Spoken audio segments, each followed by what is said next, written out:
솔로몬이 죽고 나서 북이스라엘과 남유다로 분단이 되어졌는데 이 북이스라엘과 남유다가 갑자기 정략 결혼을 합니다. 오므리 집안에 아합이라고 하는 아들이 있었는데 이 아들을 누구에게 장가 들리냐 하면 그 엣바알의 딸 바알 숭배하는 이세벨을 아내로 맞이하게 하는 거예요. 그래서 여기에서 아하시아라고 하는 아들이 태어났는데 아하시아라는 아들과 아달랴라고 하는 딸이 태어납니다. 남매를 낳았어요. 남매를 낳았는데 남유다에 여호사밧이라고 하는 왕이 있었는데 그 아들의 이름이 여호람입니다. 그런데 두 왕실이 결혼을 하는 거예요. 바알을 숭배하는 북이스라엘 왕실과 하나님을 섬기는 남유다 왕실이 정략적인 결혼을 합니다. 그래서 아달랴하고 여호람하고 결혼을 시키는 거예요. 그런데 정말 더 기가 막힌 것은 아달랴하고 여호람하고 결혼을 해서 난 아들이 있는데 그 아들의 이름을 아달랴의 친정 오빠인 아하시아라고 이름을 짓네요. 그런데 이 북이스라엘의 아하시아라고 하는 아합과 아하시아 그리고 그 다음 아하시아가 낳은 아들의 이름이 여호람 또는 요람이라고 하는 왕입니다. 그러니까 남북이 왕들이 이름도 서로 같아요. 자식을 낳으면 또 상대방의 이름을 또 갖다 붙이고 이러면서 한 가지 좋은 건 전쟁이 멈췄다는 거예요. 왜? 핏줄로 혈연으로 하나가 됐으니까. 그런데 이것을 누가 하나님께서 깨뜨리기 시작합니다. 예후라고 하는 장군에게 기름 부어 이스라엘의 왕을 세우고 그리고 어떻게 합니까? 이 요람 왕과 아하시아 왕을 죽이고 그리고 예후가 또 이 바알 우상 숭배의 시작인 이세벨마저 죽이는 일이 벌어지게 됩니다. 그런데 아직도 예후 장군이 해야 할 일이 참 많이 남아 있어요. 1절부터 11절까지 말씀 속에는 지금 수도 이 아합의 아들 70명이 사마리아에 있습니다. 이스라엘 별궁 여름 궁전은 차지를 했는데 수도 사마리아가 남아 있잖아요. 이 수도 사마리아에는 아합의 핏줄들 70명이 있는 거예요. 이 70명. 뭐 왕을 죽이면 그 다음에 또 왕자 중에 하나 세워서 또 나라를 이어가면 되는 것이 그 당시 관습이었기 때문에 이 70명의 왕자를 죽이지 않는 한 이 바알 우상 숭배를 끊어낼 수가 없어요. 그래서 예후가 편지를 씁니다. 편지를 썼는데 누구한테 보냈냐 하면 장로들과 아합의 여러 왕자들을 교육하는 선생님들에게 보냈어요. 그 내용은 2절 이런 겁니다. 너희 아합 왕의 그 후손들이 지금 70명이 있지 않냐. 그 중에 가장 어질고 똑똑한 왕자 하나를 왕으로 세우고 그리고 군대도 있고 말도 있고 다 있으니까 나와 싸우자. 이런 편지를 보낸 거예요. 그러자 4절에서 뭐라고 이야기하냐 하면 그들이 심히 두려워하여 이르되 두 왕이 남유다의 아하시아 왕과 북이스라엘의 아합 왕이 다 죽어버렸는데 지금 어떻게 우리가 싸울 수 있겠냐고. 우린 안 싸우겠다. 우린 어느 왕자도 왕으로 세우지 않을 거고 우린 아무것도 안 할 거다. 그냥 당신이 시키는 대로 하겠다. 그래서 5절에서 답장이 온 거예요. 우리는 왕을 세우지 않을 것이며 당신과 싸우지 않을 것이고 당신이 시키는 대로 하겠다. 그러자 두 번째 편지를 보냅니다. 두 번째 편지를 6절에 보냈는데 두 번째 편지의 내용은 내일 이맘때까지 나와 싸우지 않을 거면 내일 이맘때까지 왕자 70명의 목을 광주리에 담아서 가지고 오라는 거예요. 어디로? 이스라엘로, 내가 있는 곳으로. 그러자 어떤 일이 벌어졌을까요? 7절 말씀 보면 편지가 그들에게 이르매 그들이 왕자 70명을 잡아 죽이고, 치안을 맡은 지도자도 있었고 행정 책임자도 있었고 왕자들 70명을 교육하는 선생님들도 있었는데 이들이 이때 한마음 된 거예요. 왜? 안 그러면 우리가 죽게 생겼으니까. 나는 살고 왕자들은 죽이겠다는 거예요. 어제까지는 선생님하고 따라오던 그 왕자인데 가차없이 다 죽여, 아예 학살을 해버립니다. 70명의 목을 담아서 나귀에 태워서 이스라엘로 보냅니다. 8절 말씀 보면 왕자들의 목이 도착했습니다. 그래 성문 양쪽에 쌓아두라는 거예요. 백성들이 오가면서 볼 수 있도록. 이건 뭐예요? 아합 가문이 끝났다는 걸 선포하는 거예요. 아합 가문의 후손 왕자 70명이 죽었으니 더 이상 이제 북이스라엘 땅에는 아합이 죽었죠, 이세벨이 죽었죠, 그 후손들이 모두 다 죽었잖아요. 이제 더 이상 북이스라엘은 아합의 가문은 하나도 남아있지 않다는 거예요. 선포합니다. 그러면서 10절, 11절에서 뭐라고 이야기하냐면 이거 내가 한 거 아니야. 하나님께서 엘리야 선지자를 통해서 예언했던 그 예언이 오늘 나를 통해 성취된 거야.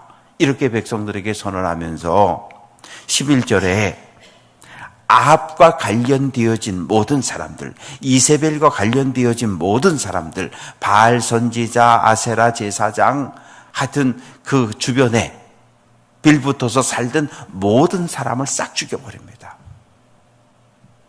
그래서 최소한 이스라엘에서는 아합과 관련된 그 어떠한 흔적도 남기지 않고 사람과 신상과 모든 것을 다 죽이고 불살라 버립니다.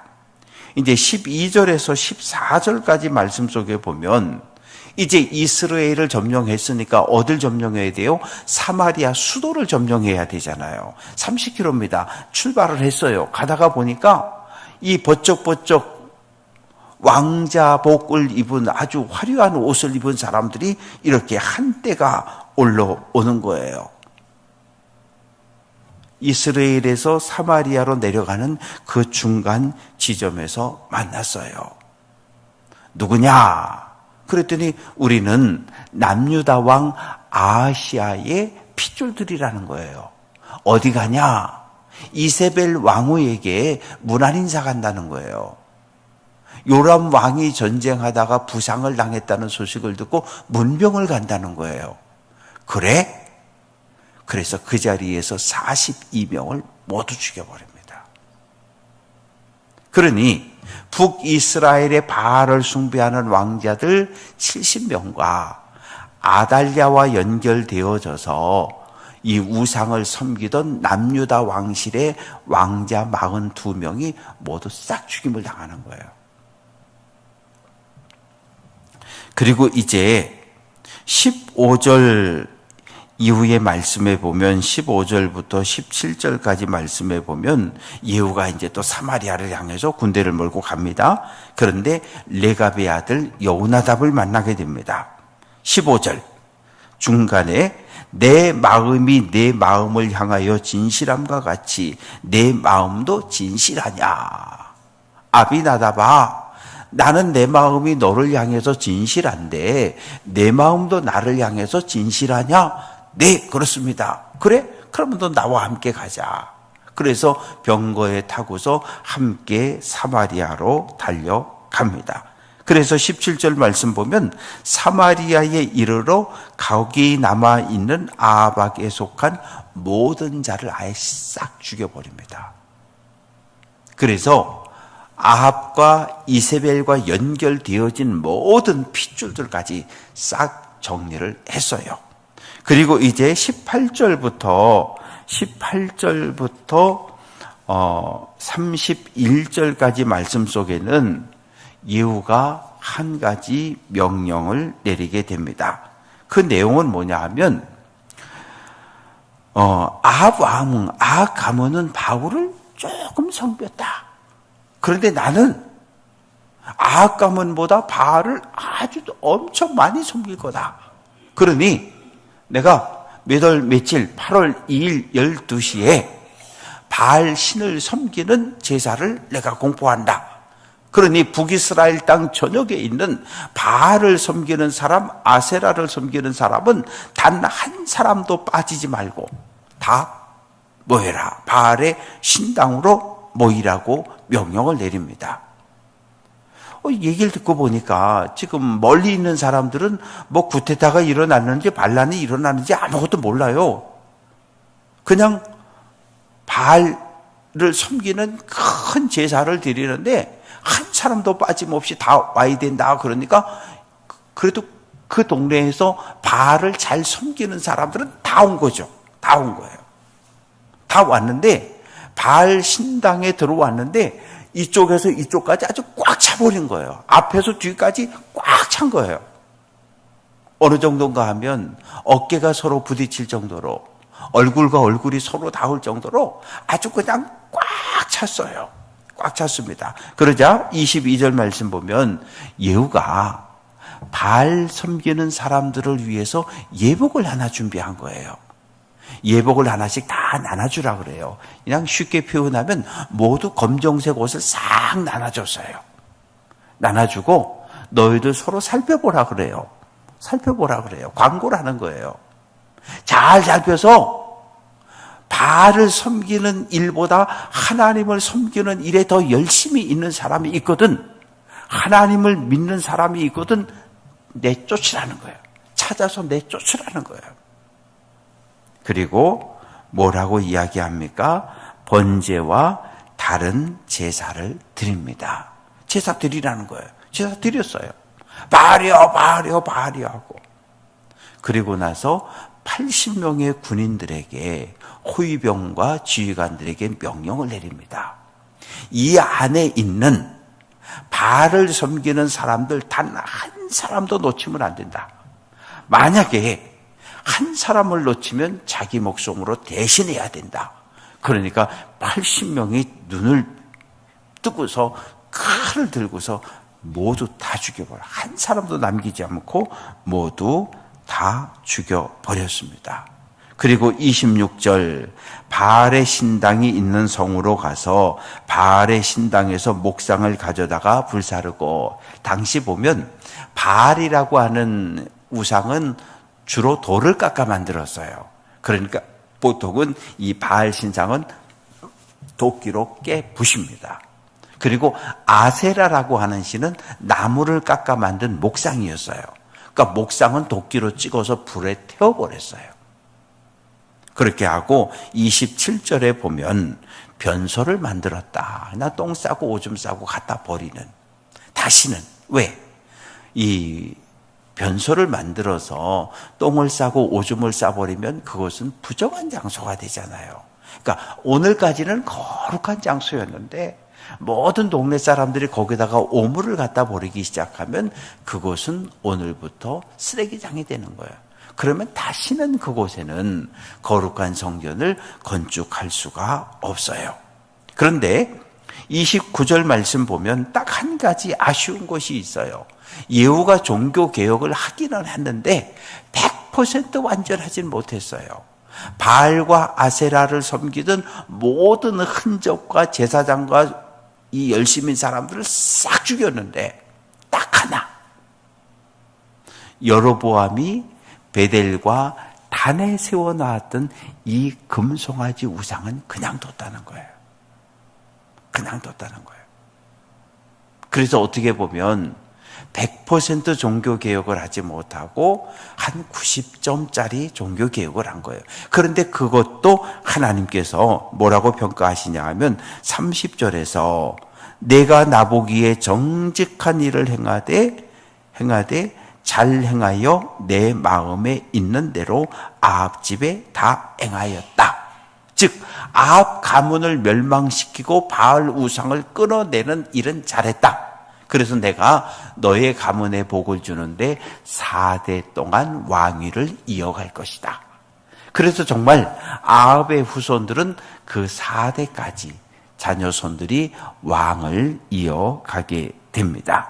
그러나 31절 말씀 보면 이 금송아지를 섬겼던 이 하나님을 금송아지인 줄 알고 섬기는 이 우상 숭배는 그대로 이스라엘에 남아있게 됩니다. 이제 예후가 죽었습니다. 예후가 죽었고 그 아들이 이제 왕이 올라섰는데 32절 이때에 여호와께서 이스라엘에서 땅을 잘라내기 시작하시매, 그러니까 하나님께서 북이스라엘을 이렇게 지켜서 이렇게 보호하고 있었는데 아합이 죽으면서 하나님께서 이 보호하던 손을 반으로 줄여버린 거예요. 어느 땅을? 요단강 동편. 르우벤과 므낫세와 갓지파가 이렇게 차지하고 있던 요단강 동편은 어디하고 붙어 있습니까? 아람하고 붙어 있어요. 아람이 하사엘이 공격해가지고 이 땅을 다 정복해 버립니다. 35절 예후가 죽고 그의 아들 여호아하스가 왕이 되었는데 예후가 28년 동안 이스라엘을 통치했다 하는 이야기로 오늘 말씀은 끝나고 있습니다. 이 31절 말씀 보면 예후가 전심으로 이스라엘 하나님 여호와의 율법을 지켜 행하지 아니했다. 전심으로라고 하는 단어가 중요해요.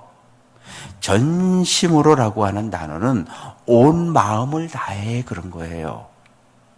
피자를 우리의 마음이라고 표현하면 이 쪼개지지 않은 온전한 둥그런 피자 한 판의 마음이 온전한 마음, 전심이에요. 그런데 우리 마음이 쪼개질 때가 있다고요.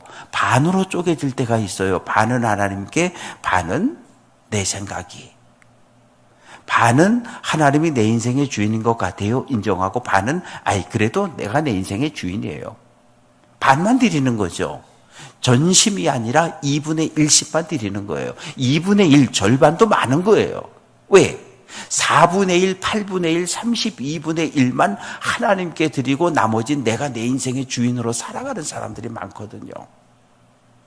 그런데 하나님께서 우리에게 원하는 건 50%의 순종이 아니라 100%의 순종을 원하셔요. 우리는 생각하기에 51% 순종하고 49% 불순종하면 나는 순종했다고 주장을 해요. 아니요. 하나님이 우리에게 원하시는 순종은 100%의 순종이에요.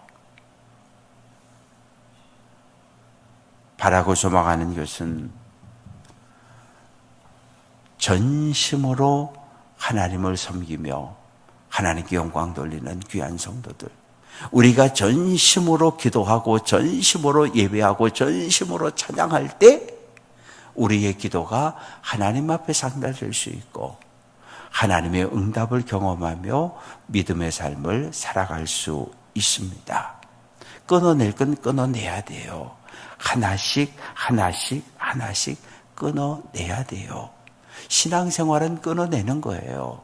32분의 1 마음에서 8분의 1로, 그리고 2분의 1로, 그리고 100% 전심으로 우리의 마음을 조금씩 해서 100% 전심으로 하나님을 예배하는 자가 되어서 하나님께 영광 돌리는 우리 귀한 성도들 될 수 있기를 주님의 이름으로 축원합니다.